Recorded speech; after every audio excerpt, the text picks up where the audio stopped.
Se você quer se sentir bem, você vai, pega uma garrafa de vinho, senta na frente da lareira e lê um bom livro. Quem disse isso foi o C.S. Lewis. Evangelho, cara, é confronto. Evangelho é trazer mudança. Evangelho é quebrar o velho para trazer tudo novo. Evangelho é nova vida. Evangelho não é para você se sentir bem. Por isso que Jesus ora, deixando o exemplo máximo, ele fala assim: Pai, seja feita a sua vontade. Pai, seja feita a tua e não a minha. Por que eu estou falando isso? Você é livre para você fazer o que você quiser. Você é absolutamente livre para fazer o que você quiser, cara. Quer zoar o barraco? Vai zoar o barraco. Quer aprontar? Vai aprontar. Quer desobedecer a Deus? Vai desobedecer a Deus. Mas a questão é que a gente não anda. Isso é muito legal, velho. A vida cristã, ela não é norteada, ela não é pautada, ela não é baseada no princípio da liberdade. Vida cristã é baseada no princípio da obediência, velho. O que eu mais quero que vocês lembrem desse vídeo é um texto que eu vou trazer para vocês agora do céu. Um anjo vai trazer o texto para vocês nunca mais se esquecerem dele. Olha só. 1 João 2,6. Aquele que diz que está em Jesus tem que andar como ele andou. Aquele que diz que está em Jesus, ele tem que andar como Jesus andou. Está aparecendo escritinho aqui, ó. Cara, obediência não é uma opção. Obediência é uma ordem. Anjo, pode voltar para o céu. Nunca antes visto numa pregação. Um anjo participando da pregação. Por que eu estou falando isso, querido? Eu estou falando isso porque assim, eu necessariamente não tenho que concordar com todas as ordens de Deus. Isso não funciona assim. Quer ver um exemplo? Eu não concordo, Dani, com Deus. Quando Ele manda, a gente fala assim, 1 Coríntios capítulo 6, tá aqui, ó, para vocês verem. Fornicação. O que é fornicação? Sexo antes de casamento. Eu não concordo. Eu queria, por exemplo, poder fazer sexo com a minha namorada, se eu tivesse, né? Mas eu queria poder fazer. Agora, é o seguinte, Deus ele fala para mim: Dani, não é o melhor para sua vida. O melhor para sua vida é esperar a bênção, esperar se juntar na sua casa, os dois serem um só. Então eu, por obediência, eu aceito as regras dele. Simplesmente porque o meu coração é absolutamente enganoso, cara. Jeremias 17, olha aqui o texto. Ele é absolutamente enganoso. Então como é que eu mesmo vou saber o que é bom para mim? Eu não sei. Cara, então no reino de Deus não existe podes e não podes. O reino de Deus ele é baseado assim, em glorifica a Deus ou não glorifica a Deus. Isso que Jesus quis dizer quando ele fala assim: se você quer seguir o evangelho, tome a tua cruz diariamente e me siga. Isso é tomar a tua cruz, é abrir mão da sua vontade, quando a vontade de Deus é diferente. É abrir mão do que você quer para fazer o que Deus quer. Ah, Dani, isso é ditatorial. Filho querido, então você não está partindo do princípio da obediência. Você está sendo Deus da sua vida, não está sendo Ele o Deus da sua vida. Se você anda conforme o que o seu coração te manda, o seu coração é o teu Deus e não o Senhor Jesus. Mas quando você abre mão da sua vontade para fazer a do Pai, você está sendo Jesus, você está orando igual a Ele. Pai, que seja feita a sua vontade, não a minha. Você quer ver um exemplo disso que eu achei o máximo? Quando Jesus chega e ele vai fazer a multiplicação dos pães. Pega lá João 6 para você ver, por exemplo. Ele chega e ele traz a turma para ouvir o evangelho. Só que a turma vem atrás do evangelho por causa do pão. Eles não estão vindo atrás de Jesus, eles estão vindo atrás da bênção. Eu quero a bênção. E você não tem...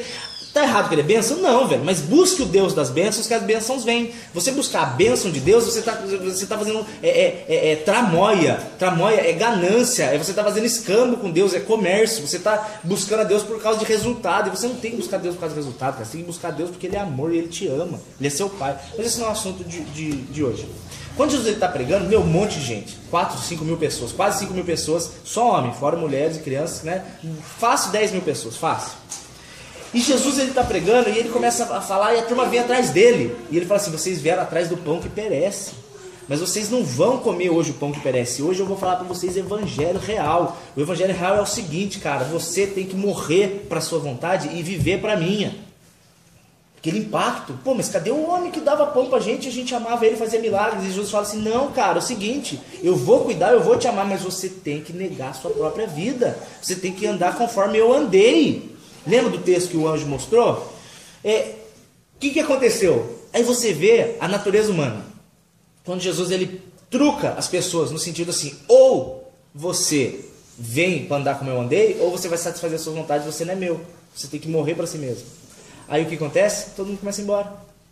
Você vê os covardes, cara. A turma começa a ir embora, começa a ir embora, começa a ir embora. Ficam os 12 discípulos. Aí Jesus vira, e aí? Não querem ir embora também, igual eles foram? Aí a resposta de Pedro é genial. Fala, Senhor, para onde eu vou, Pai? Se é só você que tem as palavras de vida eterna.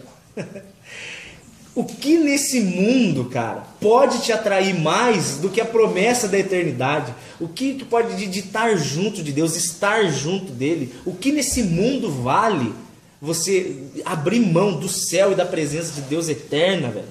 Para você satisfazer os desejos do seu coração, que você vai morrer logo, velho.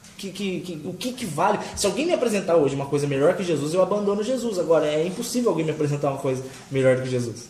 Mas sabe o que é o gostoso, cara?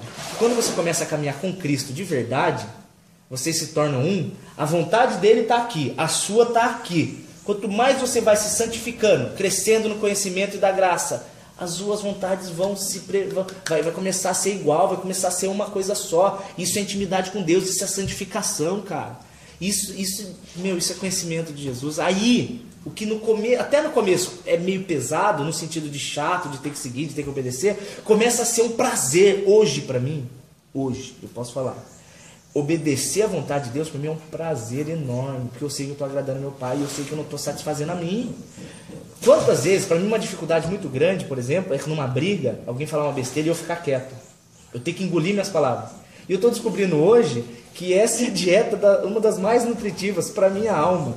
Porque a satisfação de obedecer a Deus, ela é infinitamente maior do que a de satisfazer as vontades do meu pecado. Porque o pecado me traz arrependimento absurdo. Eu falo, por que eu fui fazer? E a vontade de Deus, ainda que traga um peso inicial muito grande, de ter que abrir mão, a satisfação de eu não ter sido vencido pela minha carne é fantástica. Para terminar, eu quero deixar para vocês o texto de Ezequiel 37, quando ele fala do Vale dos Ossos Secos. Ele coloca 3 estágios do ser humano. Ezequiel capítulo 37, está aqui. Ele fala assim, primeiro estágio, profetiza para os ossos. Para que serve osso seco? Só serve para ser osso seco, não serve para nada. E profetiza sobre esses ossos secos. Eles recebem a palavra de Deus. Ele conhece a Deus. Opa, ouviu falar da palavra de Deus, vai na igreja, anda com a Bíblia, ora, não sei. E a Bíblia coloca que esse osso seco criou carne, criou tendão, criou músculo, criou veia, criou cartilagem, sei lá mais o que. Só que ele ainda estava morto. Aparência de vivo, porém ele ainda estava morto. É aquele cara que vai na igreja, porém ele ainda só quer viver satisfazendo as vontades dele. Mas aí o profeta vira e fala assim, profetiza sobre esse cara, sobre o coração dele. Aí Ezequiel 36, tirarei de vós o espírito velho, tirarei de vós o coração velho, colocarei em vocês o coração novo, coração de carne, e vocês andarão conforme os meus estatutos. É o terceiro estágio, cara.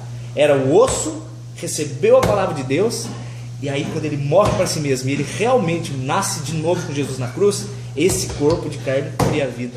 É isso que o profeta quis dizer. Queridão, que em nome de Jesus você entenda o seguinte, tatuagem, bebida, ir na balada, tal. Se te gera dúvida, se te gerou dúvida, Romanos capítulo 14, se te gerou dúvida, não vá. Eu particularmente posso dizer o quê? Eu não concordo com, por exemplo, fazer uma tatuagem. Não é pecado, você não vai para o inferno por isso. Mas eu não faria porque eu acho que vai causar muito mais escândalo do que trazer benefício para o reino de Deus. Então eu, por amor, eu abro mão. Mas eu não estou falando errado de quem faz, de jeito nenhum. Nunca vou falar isso. Bebida, balada, essas coisas. Porque, cara, realmente você pensa o seguinte, isso vai te edificar? Isso vai te trazer mais perto de Deus? Se for te trazer mais perto de Deus, maravilha. Então vai lá e faz. Se não, abre mão da sua vontade. Que Jesus te abençoe e te guarde e tamo junto.